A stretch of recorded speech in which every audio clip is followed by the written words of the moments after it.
জানিয়ে দেব সর্বশেষ আপডেট বাংলা সংবাদ। শুরুতেই শিরোনাম। 7 রাজনৈতিক দলের সঙ্গে আগামীকাল বৈঠক করবেন প্রধান উপদেষ্টা। এদিকে ডাকসু নির্বাচন স্থগিতের আদেশ হাইকোর্টের। রাষ্ট্রপতি ও প্রধান উপদেষ্টার সঙ্গে সেনা প্রধানের সাক্ষাৎ। দেশে জরুরি অবস্থা জারির গুঞ্জন, আসতে পারে তত্ত্বাবধায়ক সরকারও। গুজব নাকি সত্য? আসিফ নজরুল জানালেন, ফেব্রুয়ারিতে নির্বাচন নিয়ে সরকার দৃঢ় প্রতিজ্ঞ। সেনাবাহিনী প্রধানের সৌজন্য সাক্ষাৎ। মহামান্য রাষ্ট্রপতি ও মাননীয় প্রধান উপদেষ্টার সাথে চীন সফর ও দেশের আইন শৃঙ্খলা নিয়ে আলোচনা। জানাবো পিয়ার পদ্ধতি ইস্যুতে দৃঢ় প্রতিজ্ঞ জামায়াত, জরুরি বৈঠকে সিদ্ধান্ত। এদিকে র্যালি বাতিল, প্রতিষ্ঠা বার্ষিকীতে খাল নালা পরিষ্কার করবে বিএনপি। এবং সর্বশেষ জানাবো বিএনপির প্রতিষ্ঠা বার্ষিকীতে যে বার্তা দিলেন সার্জিস আলম। শুনছিলেন গুরুত্বপূর্ণ আপডেট বাংলা সংবাদের শিরোনাম, এবারে জানাবো বিস্তারিত। 7 দলের সাথে আগামীকাল বৈঠক করবেন প্রধান উপদেষ্টা। অন্তর্বর্তী সরকারের প্রধান উপদেষ্টা অধ্যাপক মোহাম্মদ ইউনূস আগামীকাল মঙ্গলবার আরও 7টি রাজনৈতিক দলের সঙ্গে বৈঠক করবেন। আগামীকাল বিকেল 5টায় এই বৈঠক হবে। আজ সোমবার প্রধান উপদেষ্টার প্রেস উইং এ তথ্য জানিয়েছে। রাষ্ট্রীয় অতিথি ভবন যমুনায় এই বৈঠক হবে। গতকাল রোববার বাংলাদেশ জাতীয়তাবাদী দল বিএনপি, বাংলাদেশ জামায়াতে ইসলামী ও জাতীয় নাগরিক পার্টি এনসিপির সঙ্গে বৈঠক করেন প্রধান উপদেষ্টা। তবে বৈঠক হলেও সংস্কার ও জাতীয় নির্বাচন প্রশ্নে রাজনৈতিক দলগুলোর মতভিন্নতা কাটেনি। এসব নিয়ে নিজেদের আগের অবস্থানই তুলে ধরেছে বিএনপি, জামায়াতে ইসলামী ও এনসিপি। তবে প্রধান উপদেষ্টা স্পষ্ট করেই বলেছেন, ফেব্রুয়ারির প্রথমার্ধে নির্বাচন অনুষ্ঠিত হবে। নির্বাচন ছাড়া কোনো বিকল্প নেই। কেউ যদি নির্বাচন ছাড়া অন্য কোনো বিকল্প নিয়ে ভাবে, সেটা হবে জাতির জন্য গভীর বিপজ্জনক। গত শুক্রবার রাতে জাতীয় পার্টি ও গণ অধিকার পরিষদের নেতাকর্মীদের মধ্যে সংঘর্ষকে ঘিরে সেনাবাহিনী ও পুলিশের লাঠিপেটায় নুরুল হক নূরের আহত হওয়ার ঘটনায় উত্তপ্ত পরিস্থিতি তৈরি হয়। অন্তর্বর্তী সরকার সহ দেশের প্রায় সব দল এ ঘটনার নিন্দা ও প্রতিবাদ জানিয়েছে। এমন পরিস্থিতিতে গত শনিবার প্রধান উপদেষ্টা অধ্যাপক মোহাম্মদ ইউনূসের নেতৃত্বে অন্তর্বর্তী সরকারের এক সভায় গণ অধিকার পরিষদের সভাপতি নুরুল হক নূরের উপরে হামলার ঘটনা বিচার বিভাগীয় তদন্তের সিদ্ধান্ত হয়। এই রিটের শুনানি নিয়েই আদালত এমন নির্দেশনা দিয়েছেন। এস এম ফরহাদের বিরুদ্ধে ওঠা অভিযোগ তদন্ত করতেও বিশ্ববিদ্যালয় নির্বাচনী ট্রাইব্যুনালকে নির্দেশ দেওয়া হয়েছে। আদালতের রিটের শুনানিতে ঢাকা বিশ্ববিদ্যালয়ের পক্ষে ছিলেন আইনজীবী শিশির মনির, রিটকারীর পক্ষে ছিলেন ব্যারিস্টার জ্যোতিময় বড়ুয়া। ডাকসু নির্বাচনের জন্য ইতিমধ্যে ছাত্রদল, ইসলামী ছাত্র শিবির ও গণতান্ত্রিক ছাত্র সংসদ আলাদা প্যানেল দিয়েছে। বামপন্থী ছাত্র সংগঠনগুলো 2টি প্যানেল দিয়েছে। পূর্ণ ও আংশিক মিলিয়ে মোট প্যানেল 10টির মতো। এদিকে নির্বাচন স্থগিতাদেশের বিরুদ্ধে আপিল করবে বলে তাৎক্ষণিক প্রতিক্রিয়া জানিয়েছে আইনজীবী শিশির মনির।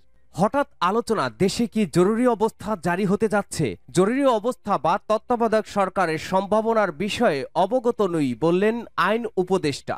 দেশে জরুরি অবস্থা বা তত্ত্বাবধায়ক সরকারের সম্ভাবনার বিষয়ে কিছু জানেন না বলে সাফ জানিয়ে দিয়েছেন আইন উপদেষ্টা ডক্টর আসিফ নজরুল। সোমবার 1 সেপ্টেম্বর বিকেলে গণমাধ্যম কর্মীদের সঙ্গে আলাপকালে এক প্রশ্নের জবাবে এমনটা জানান তিনি। আইন উপদেষ্টা বলেন, সেনাপ্রধান বিচারপতির সঙ্গে দেখা করেছেন, এমন কিছু আমার জানা নেই। 2-1টি পত্রিকায় দেখেছি, তবে অনলাইনে এ নিয়ে অনেক গুজব গুঞ্জন হয়েছে। এসব গুজব গুঞ্জন নিয়ে বিচলিত হওয়ার কিছু নেই। এখন পর্যন্ত এটি অবশ্যই গুজব। তিনি বলেন, সেনাপ্রধান প্রধান উপদেষ্টার সঙ্গে মাঝে মধ্যেই দেখা করেন, রাষ্ট্রপতির সঙ্গেও আগে দেখা করেছেন। আমি মনে করি বিচলিত হওয়ার কিছু নেই। প্রধান উপদেষ্টার সঙ্গে রাজনৈতিক দলগুলোর বৈঠকের প্রসঙ্গ টেনে তিনি বলেন, রোববার প্রধান উপদেষ্টার সঙ্গে রাজনৈতিক দলগুলোর বৈঠকে নির্বাচনকালীন সরকার নিয়ে কোনো আলোচনা হয়নি। নির্বাচন নিয়ে সরকারের অবস্থান বারবার বলেছি। ফেব্রুয়ারিতে নির্বাচন আয়োজন নিয়ে সরকার দৃঢ় প্রতিজ্ঞ। যত রাষ্ট্রীয় কর্মকাণ্ড আছে সব এই লক্ষ্যকে সামনে রেখেই অগ্রসর হচ্ছে। এখানে নির্বাচন পেছানোর কোনো সুযোগ নেই। জরুরি অবস্থা বা তত্ত্বাবধায়ক সরকারের সম্ভাবনার বিষয়ে অবগত নন জানিয়ে তিনি বলেন, জুলাই গণ অভ্যুত্থানের পক্ষের রাজনৈতিক দলগুলোর বিচার বিবেচনা বোধের প্রতি আস্থা আছে। এর আগেও বিভিন্ন বিষয়ে তাদের মতবিরোধ হয়েছে, পরে আবার মতবিরোধ শেষও হয়েছে। প্রয়োজনীয় মুহূর্তে অবশ্যই তাদের মধ্যে ঐক্য দেখতে পারবো বলে বিশ্বাস করি। সেনাবাহিনী প্রধানের সৌজন্য সাক্ষাৎ। মহামান্য রাষ্ট্রপতি ও মাননীয় প্রধান উপদেষ্টার সাথে চীন সফর ও দেশের আইন শৃঙ্খলা নিয়ে আলোচনা। বাংলাদেশ সেনাবাহিনীর প্রধান জেনারেল ওয়াকারুজ্জামান আজ পহেলা সেপ্টেম্বর 2025 রাষ্ট্রীয় অতিথি ভবন যমুনায় মাননীয় প্রধান উপদেষ্টার সাথে এবং পরবর্তীতে বঙ্গভবনে রাষ্ট্রপতির সাথে সৌজন্য সাক্ষাৎ করেন। সাক্ষাৎকালে সেনাবাহিনী প্রধান সম্প্রতি তার চীন সফরকালীন অনুষ্ঠিত বিভিন্ন বৈঠকের অভিজ্ঞতা ও আলোচনার গুরুত্বপূর্ণ দিকসমূহ তুলে ধরেন। পাশাপাশি দেশের সামগ্রিক আইন শৃঙ্খলা পরিস্থিতি এবং তা উন্নয়নে সেনাবাহিনীর ভূমিকা নিয়ে বিস্তারিত মত বিনিময় হয়। আলোচনায় সেনাবাহিনী প্রধান আশ্বস্ত করেন যে দেশের আইন শৃঙ্খলা পরিস্থিতির উন্নয়ন ও জনগণের নিরাপত্তা নিশ্চিত করতে বাংলাদেশ সেনাবাহিনী সর্বাত্মক সহযোগিতা অব্যাহত রাখবে। এছাড়াও সেনাবাহিনীর প্রধান জেনারেল ওয়াকারুজ্জামান সেনাবাহিনীর অভ্যন্তরীণ চলমান উন্নয়নমূলক কার্যক্রম ও ভবিষ্যৎ পরিকল্পনা সম্পর্কে মহামান্য রাষ্ট্রপতি এবং মাননীয় প্রধান উপদেষ্টাকে অবহিত করেন। পিয়ার পদ্ধতি ইস্যুতে দৃঢ় জামায়াত জরুরি বৈঠকে সিদ্ধান্ত। জুলাই সনদের আইনি ভিত্তি ও আগামী জাতীয় সংসদ নির্বাচন পিয়ার অর্থাৎ সংখ্যানুপাতিক পদ্ধতিতে আয়োজনের দাবিতে দৃঢ় অবস্থান পূর্ণ ব্যক্ত করেছে বাংলাদেশ জামায়াতে ইসলামী। সোমবার দলটির সর্বোচ্চ দলীয় ফোরাম কেন্দ্রীয় নির্বাহী পরিষদের জরুরি সভায় এই অবস্থানের বিষয়ে সর্বসম্মত সিদ্ধান্ত নেওয়া হয়। এদিন বেলা 11টায় রাজধানীর বসুন্ধরায় জামায়াতের ডাক্তার শফিকুর রহমানের সভাপতিত্বে এ বৈঠক অনুষ্ঠিত হয়। জামায়াতের কেন্দ্রীয় বিচার বিভাগের পক্ষ থেকে মজিবুল আলম গণমাধ্যমে পাঠানো এক বিজ্ঞপ্তিতে জানানো হয়, নির্বাহী পরিষদের জরুরি এই বৈঠকে জামায়াতের সব নায়েবে আমির, সেক্রেটারি জেনারেল, সব সহকারী সেক্রেটারি জেনারেল সহ পরিষদের সদস্যরা উপস্থিত ছিলেন। প্রতিষ্ঠা বার্ষিকীর অনুষ্ঠান ও র্যালি বাতিল, খাল নালা পরিষ্কার করবে বিএনপি। বাংলাদেশ জাতীয়তাবাদী দলের বিএনপির ৪৭তম প্রতিষ্ঠা বার্ষিকী উপলক্ষে রাজধানী ঢাকায় পূর্ব ঘোষিত একটি কর্মসূচি পরিবর্তন করা হয়েছে।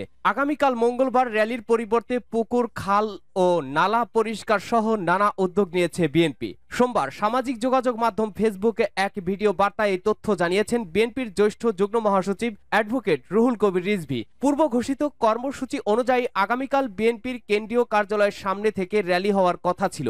রুহুল কবির রিজভী জানান, জনদুর্ভোগের কথা চিন্তা করে ঢাকায় বিএনপির আগামীকালের মঙ্গলবারের র্যালি বাতিল করা হয়েছে। তিনি জানান, ঢাকার নাগরিকদের দুর্ভোগ বাড়ানো বিএনপির উদ্দেশ্য নয়, তাই আমরা র্যালি বাতিল করেছি।